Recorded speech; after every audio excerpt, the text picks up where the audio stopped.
If you follow the work of the Tennessee River Gorge Trust, you may have heard the term bird banding, and many of you might wonder, what is bird banding? Bird banding describes the scientific practice of capturing and tagging wild birds with federally issued leg bands, similar to bracelets, that contain a unique identification number. The researchers that do this work are often referred to as banders. Each time a bird is captured and tagged, banders record a variety of data that is then sent to a governmental agency called the Bird Banding Laboratory. All bird banding data enters a shared online database where researchers can access the data to use for scientific studies. Standard bird banding data includes the band number, date and location, sex, age, feather molting, breeding status, fat content, and physiological data such as weight and wing length. Once banded, a bird will wear its metal leg band for the remainder of its life. Sometimes birds are recaptured that already have a band. In this case, researchers can begin to get a much deeper glimpse into the movements and life cycle of the bird. The data gleaned from bird banding is incredibly useful in understanding the life cycle of these birds and the dynamics of wild bird populations. Bird banding has been around for a long time, over 100 years. Scientists have been able to use this long-term bird banding data for all kinds of important research, such as estimating population trends or uncovering other trends. These studies are critical in informing wildlife conservation action.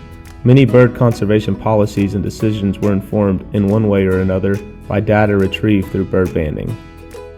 You're probably wondering how we capture these birds. There are many types of traps, but the most commonly used is a mist net. Mist nets are very fine nets that are segmented into sections called trammels. In the right conditions, these nets are almost invisible to birds, allowing birds to unknowingly fly into the net trammels, where they get safely caught until a trained researcher extracts them from the net.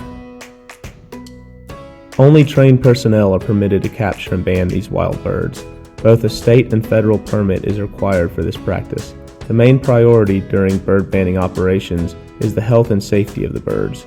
Upon any early signs of stress, birds are immediately released to avoid causing any excessive stress to the individual. But this is a very rare occurrence. Bird banding is a proven practice that, if done correctly, is very safe for the birds. The Tennessee River Gorge Trust uses bird banding as a way to help gauge the health of our complex ecosystems within the gorge. Many types of birds are indicator species. An indicator species is an organism whose presence can provide information on the condition of the local ecosystem. They can reflect environmental quality and changes in conditions. Therefore, by keeping tabs on bird populations, we can better understand the health of the forest and river that we work so hard to protect. It's much bigger than just birds, though. Birds are just one of the many interacting organisms living in our incredibly complex environment. Each species plays an important role that keeps everything in balance. Once a critical component is diminished, the system can start to unravel. This is our bird observatory in the heart of the Tennessee River Gorge. This remote lab serves as our primary research laboratory for bird banding operations. We hope you'll come out and visit us at the observatory soon. Thanks for listening, and I hope this answered any of your questions you had about bird banding. If you're still curious, please feel free to reach out to us. We'd be happy to answer any of your questions or take you along for a day of bird banding at our bird observatory. You can find more information at www.trgt.org/birdlab.